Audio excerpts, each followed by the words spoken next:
Okay, let's look at Standard 14C, which is going to end us up with 14. Standard 14 will be finished. Explain U.S. involvement in Latin America as reflected in the Roosevelt Corollary to the Monroe Doctrine and the creation of the Panama Canal. So U.S. involvement in Latin America as reflected by the Roosevelt Corollary to the Monroe Doctrine. So the Roosevelt Corollary to the Monroe Doctrine is going to make the United States more involved in Latin American affairs. Okay, so that's one thing we need to discuss. And the creation of the Panama Canal. So let's jump into that. Our focus is on U.S. involvement in Latin America caused by the Roosevelt Corollary. We're going to look at those. And then we're going to talk about the Panama Canal. So our theme here is expansion again. The Panama Canal is going to be an example of expansionism under Roosevelt, and the Roosevelt Corollary is going to make the United States more involved in the affairs of Latin America. Alright, on September 6, 1901, President William McKinley was assassinated by Leon Zagorolov. I can't pronounce that name. He's a Polish, his parents were Polish immigrants. He worked in a steel mill around 1898, and he and his brothers were fired from the steel mill, and they had a strike there. A lot of people died, but he became an anarchist communist, and eventually set out to kill President McKinley to set an example for anarchy. And he was successful in killing President McKinley. He was put in an electric chair a few months later and killed himself for the assassination. As a result, Theodore Roosevelt, who was the vice president at the time, becomes president of the United States. And we've talked about Theodore Roosevelt before, that he was as president, he is going to become, during the progressive era, a conservationist. He's going to set aside millions of acres of natural resources as parks and recreations and monuments. We saw that he fought in the Spanish-American War. And here we're going to talk about him building the Panama Canal. He led the Rough Riders at the Battle of San Juan Hill in the Spanish-American War. And here we're going to talk about how he issued the Roosevelt Corollary as an extension of the Monroe Doctrine. President Theodore Roosevelt, in a speech as Vice President of the United States in Minnesota in 1901, September the 2nd, he is going to say, "There is a homely adage which runs, speak softly and carry a big stick. You will go far.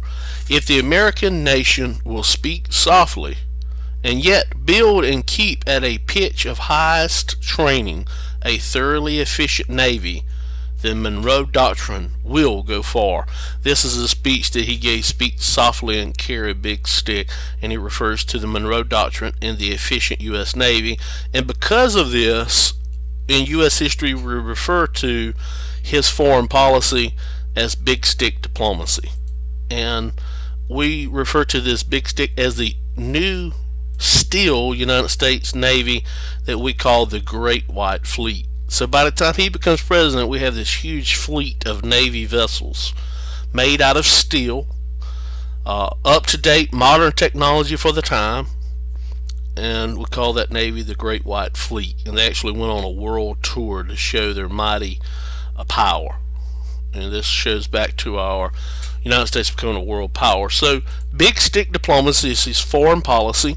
Speak softly and carry a big stick. Okay. And this Navy is going to be his power.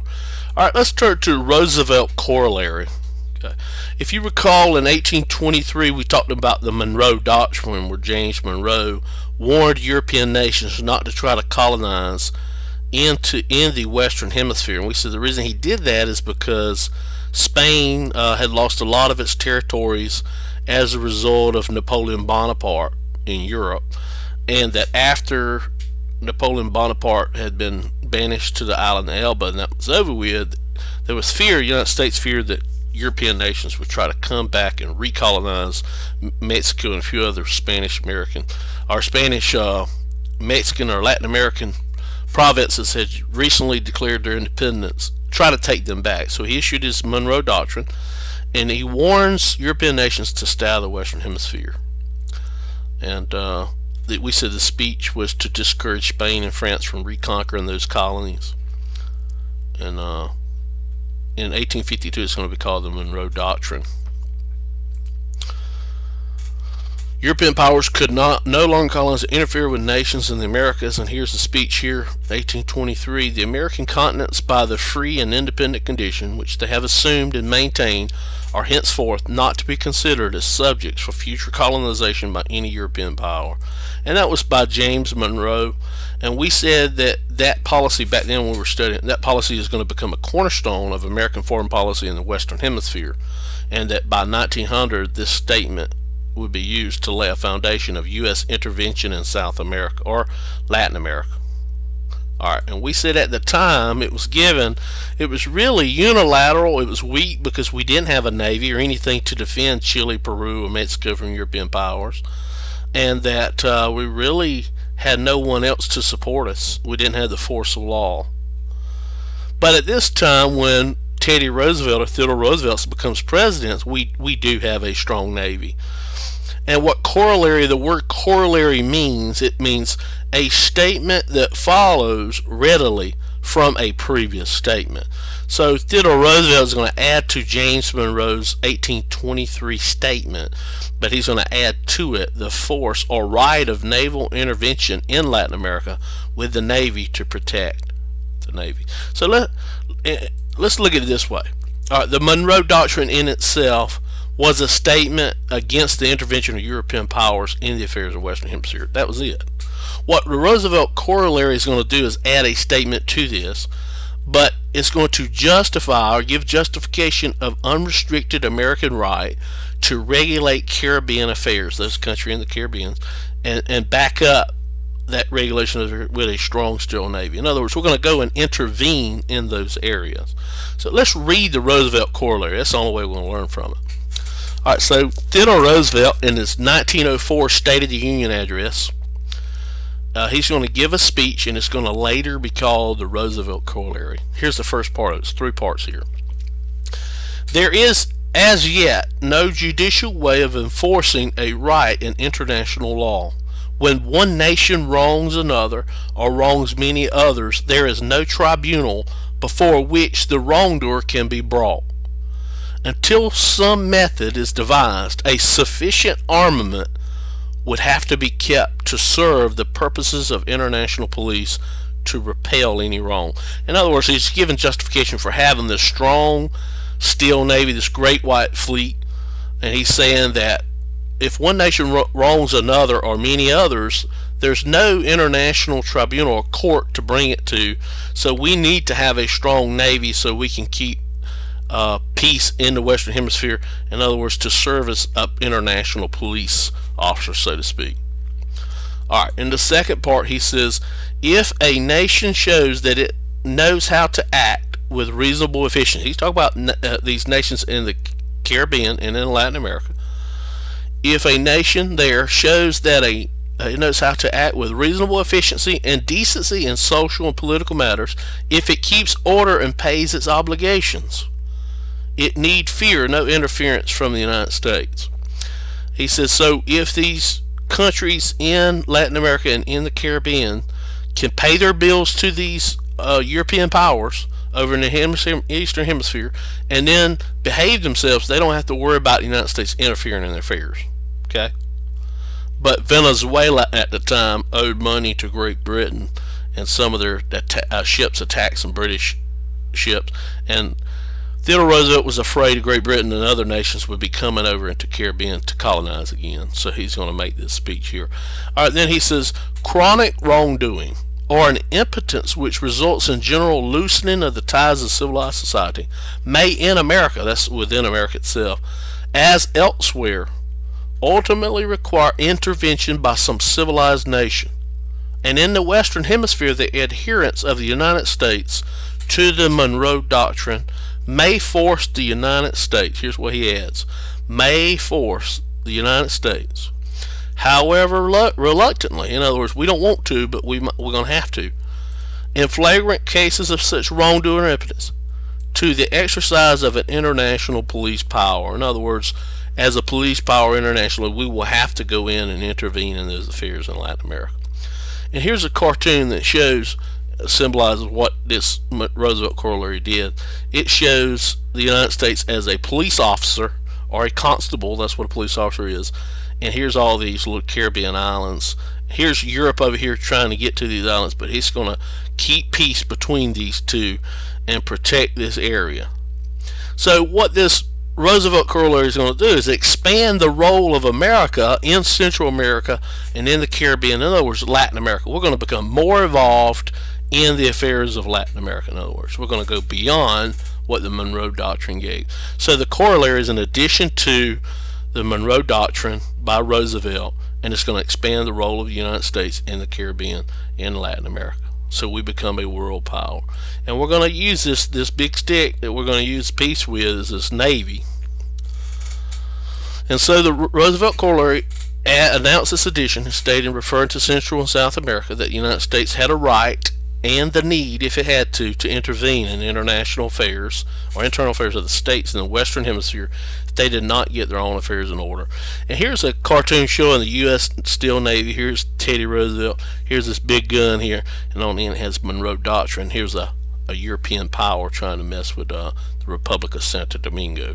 So this shows us as our new expansive role as police power in the Western Hemisphere. And here's another image that was in the newspaper. It shows the Caribbean here, see, and it has this Navy going around here. And here's this Teddy Roosevelt with his big stick diplomacy here, showing you the times.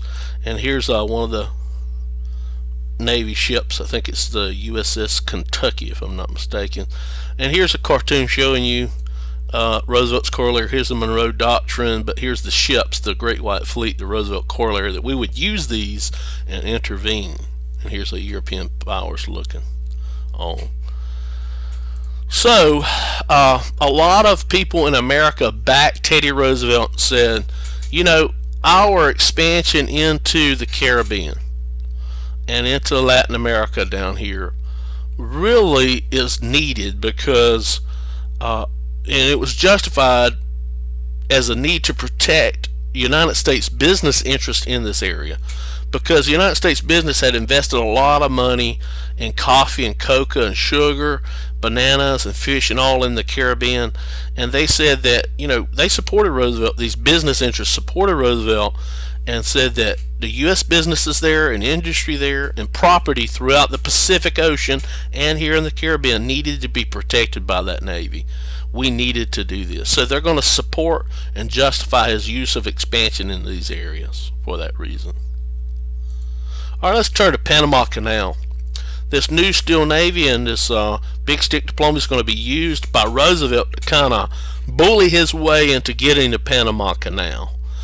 And there's the Monroe Doctrine. There's a little cartoon here. Roosevelt was very aware of the need for a shortcut for the Navy to get from the eastern United States, from New York City to the western California, and he began to use the big stick diplomacy and Navy to make that happen in Panama.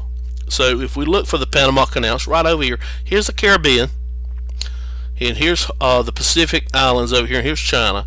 If we were in I think they took a ship, the Oregon, and went all the way around South America, and it took a long time to get around. I think 12 or 13,000 miles to get around South America all the way to California here.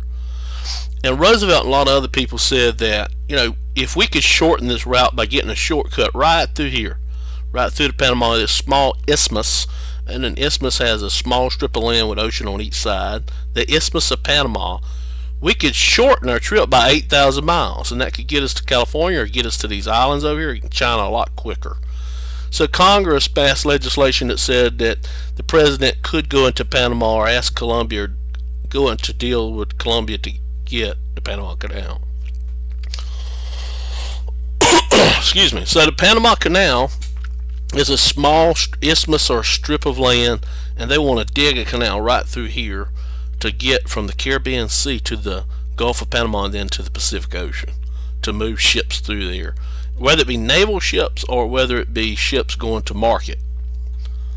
Okay, so here's the Panama Canal here area. Here's the Caribbean Sea over here, Pacific Ocean. They want to shorten the travel, cut a little shortcut through there. The problem is that Colombia, the country of Colombia in South America, Panama was part of Colombia. So the United States went down to Colombia and asked Colombia, hey, will you sell us this small strip through here so we can build a canal? Colombia said, no, we're not going to sell it to you. Sorry, buddy. Have a nice day. So Roosevelt was not the type of person to take no for an answer. So the country of Panama really wanted its independence from Colombia. So what Roosevelt's going to do is going to help Panama get its independence from Colombia, and as an agreement, Panama agrees to give the canal area to the United States to build a Panama Canal through there. And so that's exactly what's going to happen. Now, the United States is not going to invade Colombia. Don't get me wrong here. What it's going to do is take this Navy and line it up here in Panama and protect the Panama just by putting this Navy there from Colombia, aggressively taking Panama back while it's declaring its independence. So here's the line. What happens? The United States offers to buy the Panama Canal. Colombia says, nope, not selling. So the United States goes into Panama and backs Panama, or gives them support in their independence or their rebellion for independence. And as a part of that deal, Panama agrees to give the canal to the United States. And here's a cartoon that's in the newspaper. If we look at the symbolism here, here's Teddy Roosevelt with a shovel digging the canal through there. Here's his strong U.S. naval fleet protecting Panama while it declares independence. And look at where he's dumping the dirt. You know, Bogota, Colombia, the capital of Colombia. So this cartoon is basically saying he did Colombia dirty by taking the Panama Canal using this Navy. So he kind of bullied his way into getting the Panama Canal. And here's another picture showing his big stick diplomacy, his aggressive stance with the Navy. And here's Panama here, how he got the Panama Canal. And here's a different one here. Roosevelt Doctrine, or big stick diplomacy, using the Navy here, a coup d'etat in Panama, and protecting them and getting their independence from Colombia. So what this essentially does, and why this is important, is that it actually does make a shortcut from the Atlantic Ocean here, the New York City on the eastern coast, through the Panama Canal to here is only 5,200 miles, or 5,200 miles. The old way that the ship USS Oregon takes about 13,000 miles. So this shaves a lot of time on. This is going to help American commerce and trade going through here. It's also going to help tremendously transportation, but national defense as well. Alfred Thelmalian talking about this two-ocean Navy. The Navy can get through there into the Pacific and over here to the Philippines and Hawaii a lot faster. So it's all part of this big plan.